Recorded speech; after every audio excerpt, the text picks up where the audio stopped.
Next on Unsolved Mysteries. A man plans a fake kidnapping to extort a ransom. But there's a hitch. His accomplice kills him. A woman disappears. Her fiancé says that he dropped her off at a casino. But security tapes tell a different story. Two strangers, two separate car crashes. Both victims say they became psychic after their brush with death. A sheriff turned outlaw reportedly buries $6 million worth of gold in the Montana mountains. Many believe that it's still there. You might have that one vital clue to help solve one of our cases. I'm Dennis Farina, and this is Unsolved Mysteries. Join us.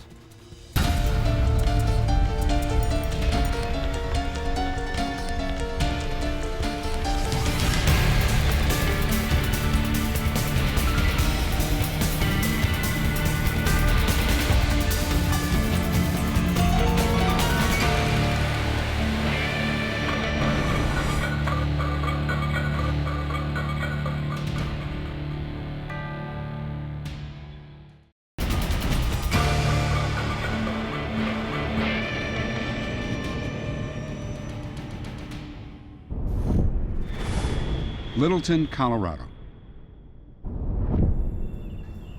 It was an ordinary Wednesday morning in the neighborhood of Roger and DJ Dean, except for the strange car parked on the street.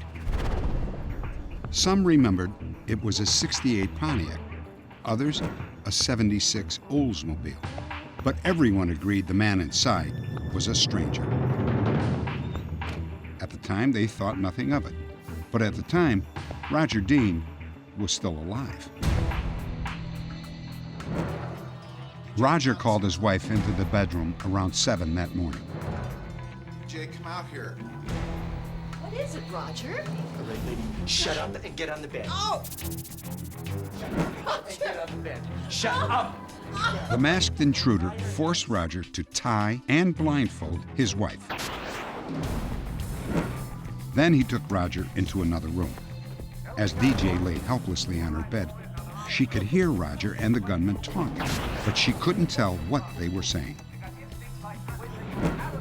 DJ heard the gunman rifling through drawers. Let's go. All right, I'll give you the money. Then, a loud noise. At the front door, he fired again, at point-blank range.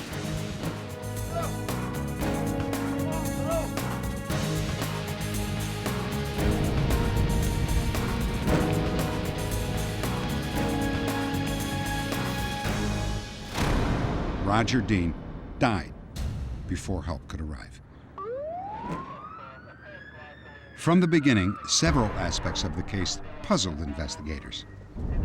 Roger had twine marks on only one wrist, so it appeared that he had never actually been tied up by the gunman.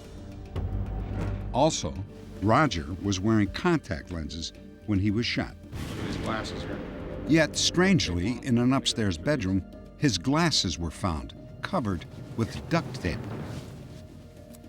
Police believe that both the twine and the glasses were red herrings, planted to give the impression that Roger had been blindfolded and bound. We believe that Roger hired an individual to come over to basically kidnap him, take him to his bank, withdraw $30,000 from their account, and then obviously drop Roger off someplace so Roger could report a robbery and he would have that $30,000 to himself. During the investigation, police also learned that Roger had taken nearly $30,000 from his business and put it in a secret account. On most weekdays, Roger left home before 6:15 a.m. On the day of his murder, he was seen drinking coffee in his garage at 7 a.m. What we make of that timing is that he was waiting for this individual to come and meet him at his house. We also believe that the individual was probably sitting in his car when Roger lifted the garage door, which was a signal for this individual to get out of his car and walk over to Roger's home. In my heart, I cannot believe that Roger had anything to do with this. This is the man that I was married to for 26 years, and yes, there had been personal problems in the last few years, especially since the death of our son. But I knew the man too well.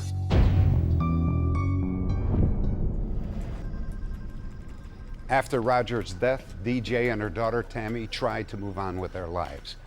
But 5 years later, they received a chilling, anonymous letter. Incredibly, its author claimed to be the man who killed Roger Dean. The letter demanded $100,000. And if the money wasn't delivered, he threatened to kill again. Do you know that I've met your daughter, Tammy, on a few occasions? Do not make me kill her. Your son is dead. Your husband is dead. Do not risk your daughter. She is the last one left. I was in total shock. I mean, this was like something that doesn't happen to you. This only happens in the movies. It makes me angry that we had just started to get on with our lives and put the past in the past, and it's all brought up to you again. You know, this person isn't letting us continue, and we never did anything to deserve this. DJ and Tammy called the police and the FBI. They were convinced that the letter was legitimate and that it was written by Roger's killer. DJ and Tammy were given round-the-clock protection. The killer told DJ that he would call again. Waiting for the second ring now. FBI agents moved into DJ's home and set up a wiretap. Hello.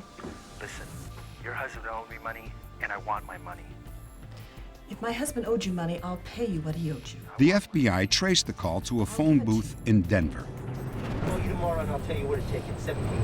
But when they got there, the killer was gone.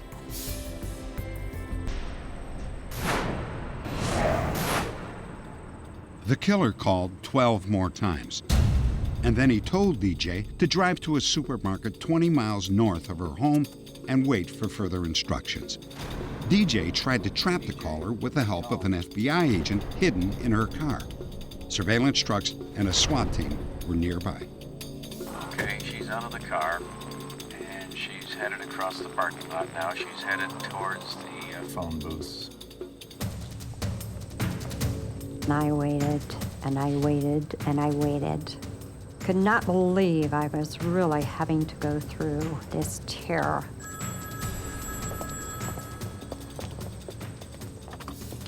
Hello. The extortionist finally called and told DJ to leave the $100,000 in an alley behind an apartment complex in downtown Denver. Later that evening, the FBI watched as DJ made the drop.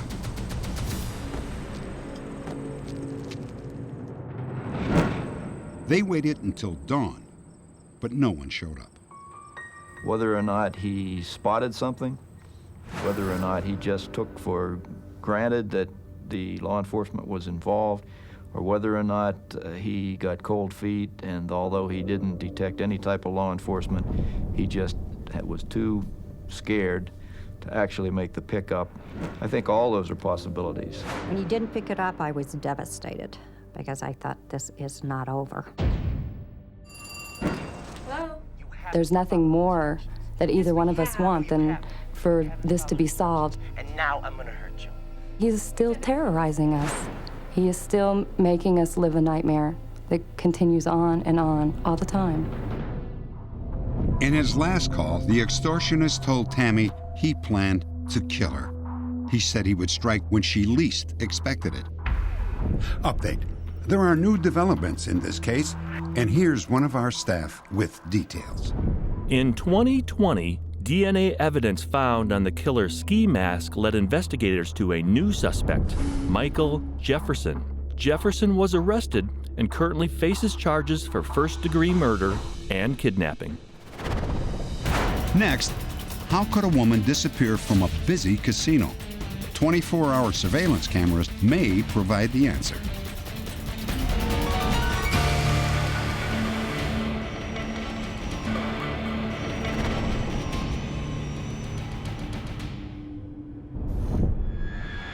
Apple Valley, California. Al Henderson and Jean Moore seem like the typical couple in love. But they spent more than a typical amount of time getting to know each other. It took Al 20 years to finally propose to Jean. She was very happy, and we were making plans for the wedding. She got more excited about it with each passing day. However, Jean's children weren't nearly as happy about the engagement. The longer I knew him, the less genuine he seemed. I know he said that he loved her many times, but he also had a habit of putting her down in front of other people. And to me, that just didn't sound like love. When your mother asks you to be nice to somebody who they like, you go along with it, even though you've tried to talk, like I did. I tried to talk my mom out of being around the guy. A few months after the proposal, Jean and Al went on a vacation in Laughlin, Nevada, a scaled-down version of Las Vegas. It was there, a few days later, that Al reported Jean missing. No one has seen or heard from her since. Many people, especially her children, are convinced that something bad happened to Jean and that her fiancé Al was somehow involved. What follows is Al's side of the story and his account of the day that Jean disappeared. According to Al, they were just about to check out of their hotel when Jean wanted to play her lucky slot machine just one more time. He told us that he dropped her off at a side entrance of a nearby casino and went to find a parking place. When I did not find one, then I returned to the valet parking. Can my wife pick up the car later? Thank you.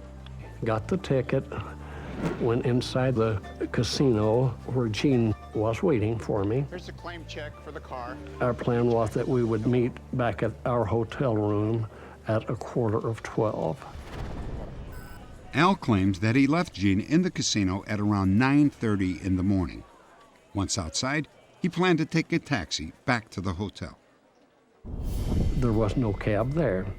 So after waiting a couple of minutes and the cab didn't come, I thought, well, it would be nice. I could go play the slots with her a little bit. But Al found somebody else playing Jean's favorite slot machine. I felt, well, because someone was there playing it, she may have decided to go shopping or some other thing. From 9:45 to 10:15, I played the machine that she liked, hoping that she would come back and I would be able to give up and just say, here's your machine, have fun.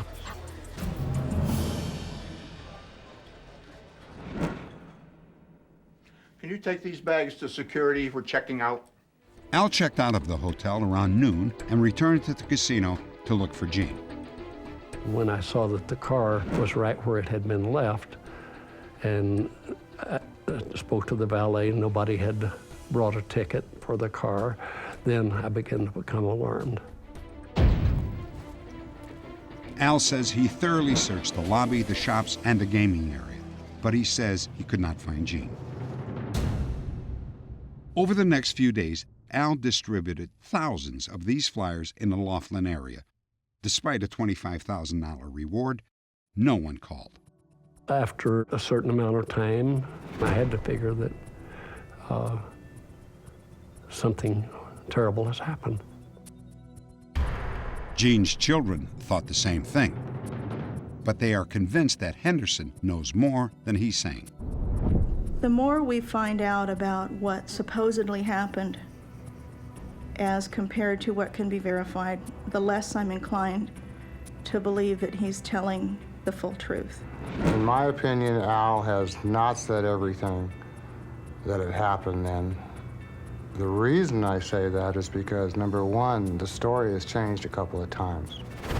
Al originally told police that he dropped Jean off in front of the casino and gave her the valet ticket there. But Al told us that he left Jean at a side entrance and gave her the ticket inside the casino. Within a couple of days, or within the day, you know, I knew that he was involved. In my heart, I know he was involved. Police knew the casino had surveillance cameras that monitored every square inch of the casino 24 hours a day. It was time to verify Al Henderson's story. Al had said that a valet parked his Cadillac and that he entered the casino a little after 9. Surveillance tapes confirmed this. Beyond this point, Henderson's story and the surveillance footage do not match up. This tape shows 2 views of the area where he says he gave Jean the valet ticket and where they supposedly walked around. I have reviewed 4 of those tapes of the areas that Mr. Henderson said that they were in. In the tapes that I have reviewed, the surveillance tapes that I have reviewed, we do not see Jeannie in any of those tapes. I can't really comment on that. I can only tell you what happened. I accept no responsibility for what their tapes show or don't show because I'm not an expert in that field. I can just tell you what happened. Al also said that he had waited for Jean at her favorite slot machine. In examining the tapes for the time frame, Al gave us 9:45 to approximately 10:15. The machines that he told security was her favorite machine. We do not see Al playing those machines. Well, the only response to that is that he was evidently looking at the tape of the wrong machine. I have checked with the surveillance personnel for the hotel, and they have advised me that this is the group of machines that Al Henderson told the security personnel was Jeannie's favorite machine. Investigators began to wonder if Jean had been in Laughlin at all. Eventually, they found a waitress who had served Al and Jean on the day they arrived. Have you had any luck in the casino yet? Other than the coffee shop, we have nobody seeing Jeannie in the Laughlin area. How would you like your steak cooked? The question remained. Where was Jean between the Monday sighting and Thursday when she disappeared? A few weeks later, a witness came forward with a possible answer. A friend of Jean's claimed that she saw the couple 150 miles away from Laughlin. They were at a gas station in their hometown of Apple Valley, the day before Jean was reported missing. The witness remembered the time because they were en route to a school function, and that would have been only at that time and pinpointed the time and date. But Al says they were both in Laughlin, and there are phone records to prove it. I provided several people with copies of my telephone log from Call USA showing that I made a call from Laughlin to the Victorville area at a little bit after 3 on that day. I had another call, I think it was at 6:59 on that day, so you've got less than 4 hours, and it's physically impossible, even if all you did was drive from Laughlin and turn around and go back. You can't do it in less than 6 hours. Phone records verify the calls were made from Laughlin on Wednesday. Also, Al's bookkeeper told us both he and Jean called from Laughlin the same Wednesday evening. And so we discussed various things, and then he says, well, just a minute, Jeannie wants to say hi too. So Jeannie got on the phone, and she was just happier than happy could be, because she had run into a stroke of luck on one of the poker machines. Less than 24 hours later, Jean Moore was reported missing. Unequivocally, I had nothing to do with the disappearance of Jean Moore. I had offered the $25,000 reward.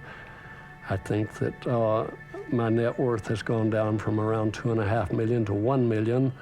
If I could get her back, I'd give the whole $1 million. I would do anything to get her back. Jean Moore's disappearance has no explanation. How could a woman simply vanish from a crowded casino in broad daylight? The family says they won't stop searching until they find the answer.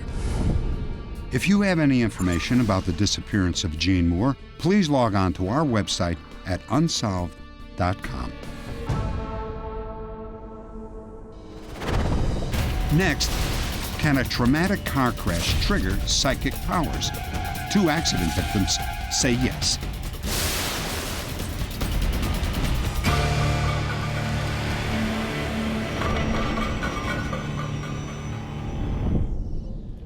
Can an intense trauma trigger psychic powers that allow us to see things that others can't? John Holland and Elizabeth Joyce were nearly killed in separate car accidents, which they say left them with strange psychic gifts.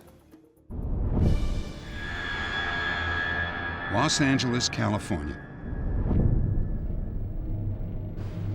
John Holland's life is about to change forever.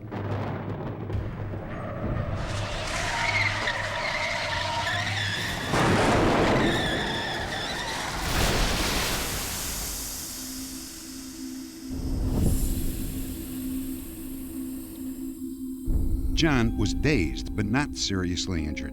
And then the following day, he began to feel strange. I started noticing kind of like electricity building up in my body, like I don't want to say a power, but it was more like a surge of energy was building. I just felt that my body had too much energy in it. That's the only way I could describe it. As a child, John was interested in psychic phenomena, but it wasn't until his accident that he knew he had a gift. At his work, he was able to predict a stranger's birthday. It would just come out of my mouth straight out, and I had to learn how to stop that. John says his predictions became so accurate that co-workers became frightened of him. Holland's boss eventually asked that he stop making predictions. I'm not out to prove anything, okay? This is what happened to me, this is what comes out of me, and this is, people come back and confirm. Car accidents and other sudden events that shake up a person's body, and of course the inner body, called the aura, have on occasion caused that person to become psychic. There are a number of cases on record. There's also a case of a man who fell off a ladder and as a result became a well-known psychic. A few years after his accident, John began seeing clients professionally.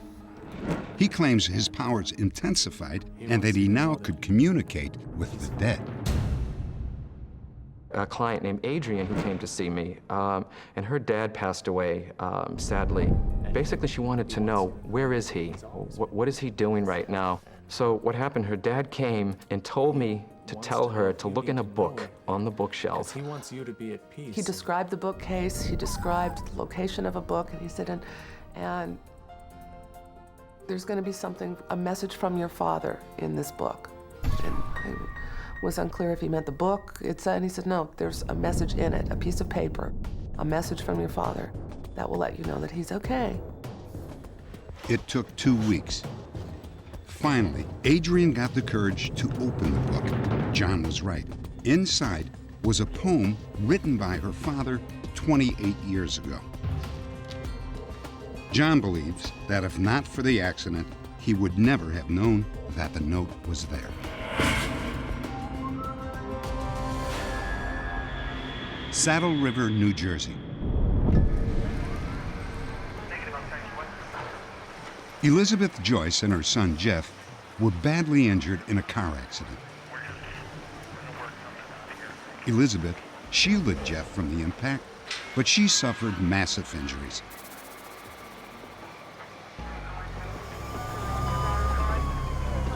On the way to the hospital, Elizabeth's heart stopped beating 3 times. And during those blackouts, she says that she was reunited with dead relatives. On the left was my stepson, on the right was my husband. They talked to me with their mind. You have to go back, you have to go back. Elizabeth survived the accident without any permanent physical disabilities, but she was worried about neurological damage. I started having a tingling sensation across my shoulders and up my neck, and I started having blackouts. Soon after the accident, Elizabeth began having the same frightening dream over and over again. It was an explosion. I saw a house, I saw a body, I saw it go out the roof. I was aware of oil wells, I was aware of a trailer park and a fence. It was so real to me. And in my head, I would hear your aunt died. She's in Houston, Texas. But Elizabeth didn't have an aunt who lived in Houston. After having the dream every night for 3 weeks, she told her social worker, Brenda Hayes, about it. Brenda was amazed because the home Elizabeth was describing was actually Brenda's aunt's home in Houston. And there had been an explosion there a week earlier. There was a pipeline explosion on her property, and they haven't been able to find her body or find any remains to identify what happened to her. I started to explain to her what the setup was, and she said, "No, wait, I'll draw you a picture." And it's white. Elizabeth drew the house perfectly. She then pointed to a section of tall grass near an oil well where the body of Brenda's aunt would be found. Jenny, it's Brenda. The Houston police were called. Within an hour, they found a body. It was Brenda's aunt. This wouldn't be the last time Elizabeth's newly discovered powers would solve a mystery. When Exxon president Sidney J. Riso was kidnapped from his home in New York, Elizabeth Joyce had a vision. She called the police.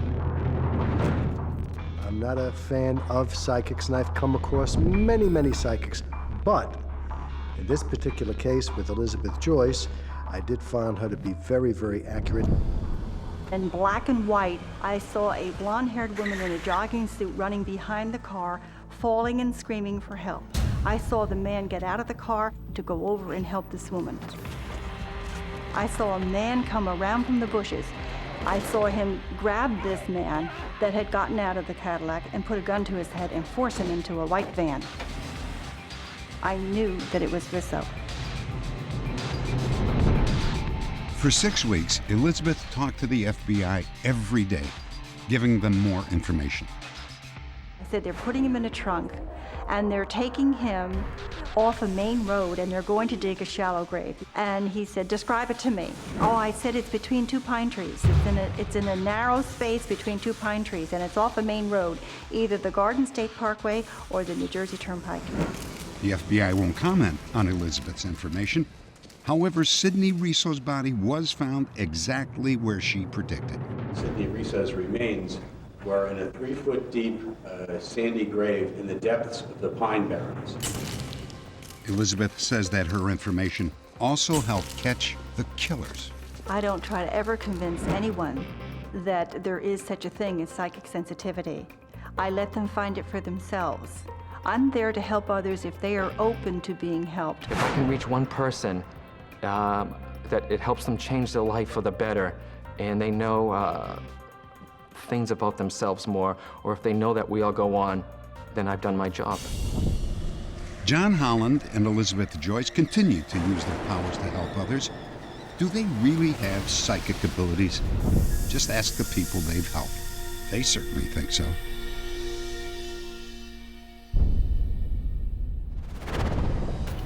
Coming up, innocent neighbors are caught in the crossfire when a murderous husband attacks his wife.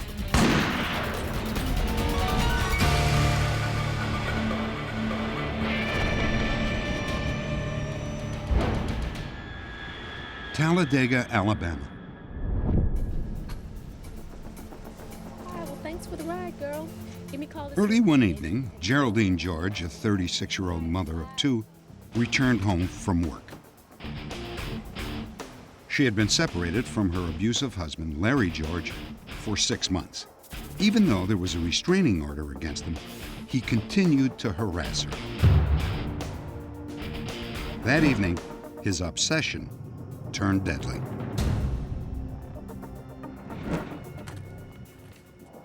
Geraldine went inside her apartment and dropped her belongings off. She walked next door to Janice Morris's apartment and Ralph Swain's apartment. It's Geraldine. Geraldine was friendly with her next-door neighbor. Janice had agreed to watch Geraldine's kids while she worked. say goodbye to everyone. Say goodbye. She went in, sent her kids home, talked briefly with Janice. It was rather brief because Janice was on the telephone with her mother. Geraldine, after talking briefly with Janice, walked back next door, and as she entered her apartment, Larry George was already inside the apartment talking to her kids. You know you're not supposed to be here. We've been through this before. You want me to call the police again? I want you out of my house. I don't want those people taking care of my kids. You don't tell me what to do anymore. You're gonna listen to me.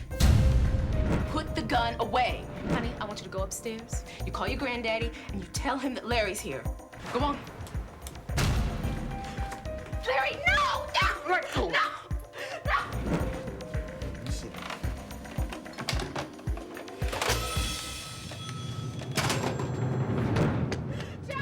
Geraldine ran next door for help.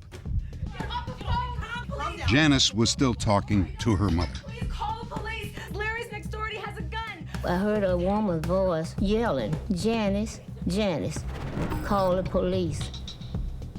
So I asked Janice, who was that? She said, that girl just left out here. I said, what's the matter? She said, I don't know. Let me call you back, okay? Bye-bye. And that's the last time I heard her voice. Larry George shot Janice in the chest before she can call the police. Larry, please stop. Then, in front of Janice's two children, he shot Geraldine as she cowered on the floor.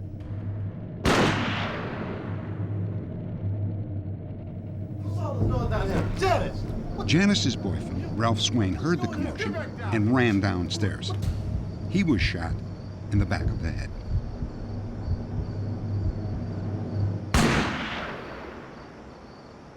Then Larry George calmly walked out of the apartment and disappeared.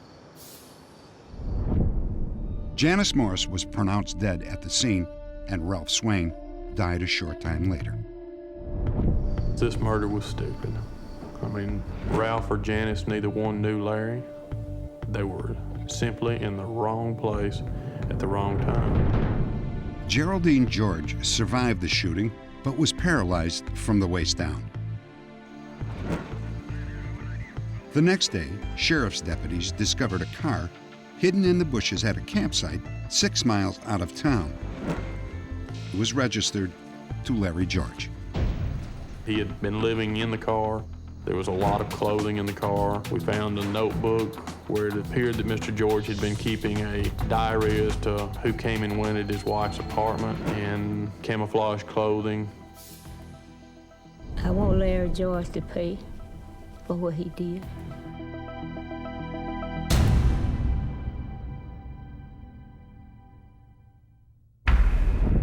Update. After we aired this story, an Unsolved Mysteries viewer claimed to have seen Larry George fishing on the banks of a river in Delaware. 2 detectives were sent to investigate. This is where we first encountered Larry George at, right here. We began a conversation with him about fishing. And it was at this time where myself and Detective Pinkett made eye contact, and I identified myself as a police officer, Larry. At this time, a brief struggle ensued right about here. We all 3 fell to the ground here. We got back to our feet, still struggling, and at that point, we just turned and threw Larry into the water.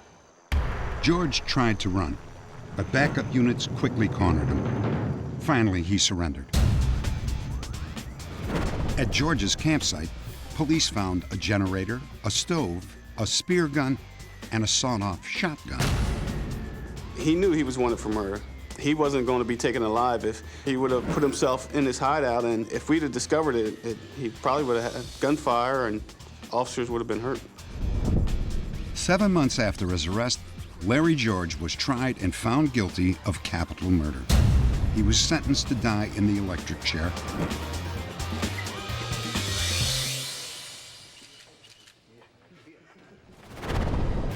In a moment, the story of a fortune in stolen gold hidden in the rugged hills of Montana.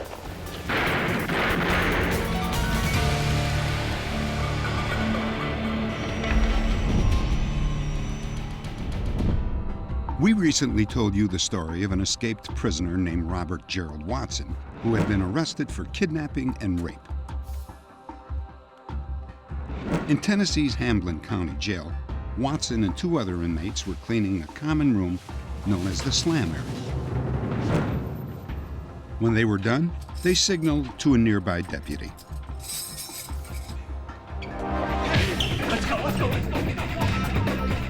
During the struggle, the jail's automatic outside doors opened. One of the inmates was overpowered by the deputy. A second was captured later that night. But Watson made a clean getaway. Update. Monroe County, Tennessee. A viewer tip led police to a remote area of Monroe County where they found Robert Gerald Watson. He was charged with rape, kidnapping, and assault. Given Mr. Watson had already been on the run for over 2 years and we'd had no leads on him, Gerald Watson's arrest was a direct result of the Unsolved Mysteries program. When I went to Knoxville to pick Mr. Watson up to bring him back, he made the statement to me in the car. He said, "Yeah, I seen you on TV." He said, "I knew you guys were coming down to get me." 3 months later, Watson was convicted on all charges. He was given a sentence of 10 to 25 years in prison.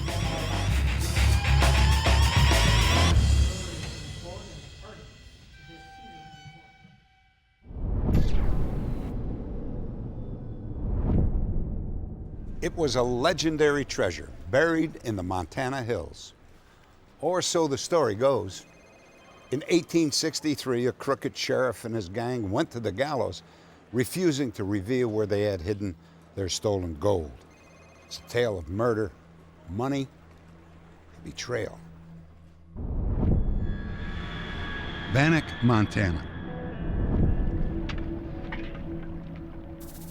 When gold was discovered in Alder Gulch, Montana, hundreds of prospectors descended on the town. Riches were being made and people wanted to get in on them. That's why there was such a large gang of outlaws around every mining camp. Hey, fellas, we got company. What can we do for you guys?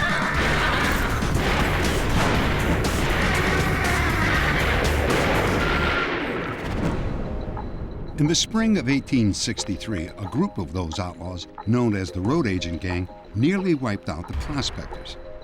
It has been said they stole more than 1,000 pounds of gold. Henry Plummer, the town sheriff, was also secretly the leader of the outlaws. Henry Plummer was an ex-convict. Ironically, he had just been released 4 years earlier from a brand new California prison, San Quentin. Henry Plummer was a very pleasant-looking individual. He was the only man in Bannock, practically, that always tipped his hat to a lady when he saw her on the street. Well, you could call him the consummate con man of his day. So he was able to con people into thinking he was a competent man to be the sheriff. And of course, he knew that being a sheriff would give him a perfect cover. Boys, we got a stage leaving Bannock in 2 days. It's full of gold, and I want that stage. Plummer and his gang targeted miners trying to transport their gold to a major railhead. Put your hands up, boys! We want the gold!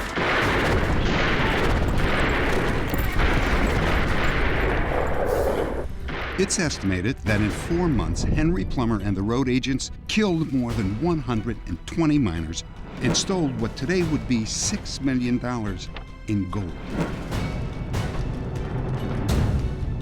Finally, in December of 1863, the gang went too far. Look at that, they took the hide right off of it. A local rancher found the body and brought it into town.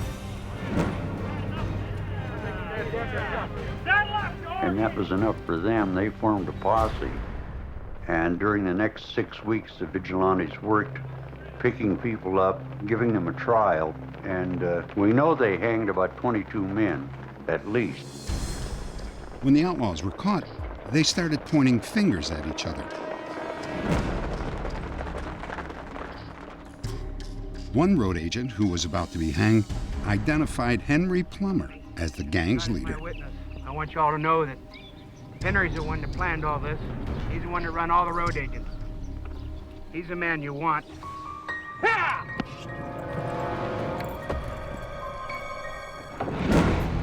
The vigilante posse raced to Plummer's house.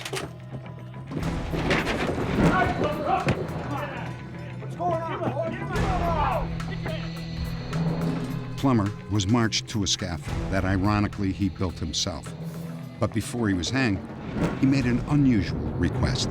Give me 2 hours and a horse, and I'll bring back my weight in gold. You made that mistake once. Henry Plummer died without telling anyone where the treasure was buried. Immediately after his death, prospectors started searching for Plummer's buried treasure. In the early 1900s, two mysterious gold hunters may have found it. They went into a local store that had a vault and asked if they could leave this box in there all night. And one of the men stayed there riding shotgun on the vault. The next morning they disappeared. Nobody knew who they were, where they went, or what they dug up. Even if one box of Plummer's gold was found, there's probably a lot more out there.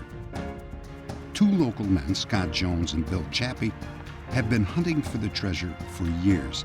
They're confident that Plummer's gold still lies buried somewhere in the area. Nobody would bury all their eggs in one basket. So it's understandable that he has it someplace where he has access to it. I bet there's 1,000 pounds or better in different places, maybe, from Virginia City to Bannock. Perhaps the location of Plummer's buried gold will never be found, if it was ever there at all.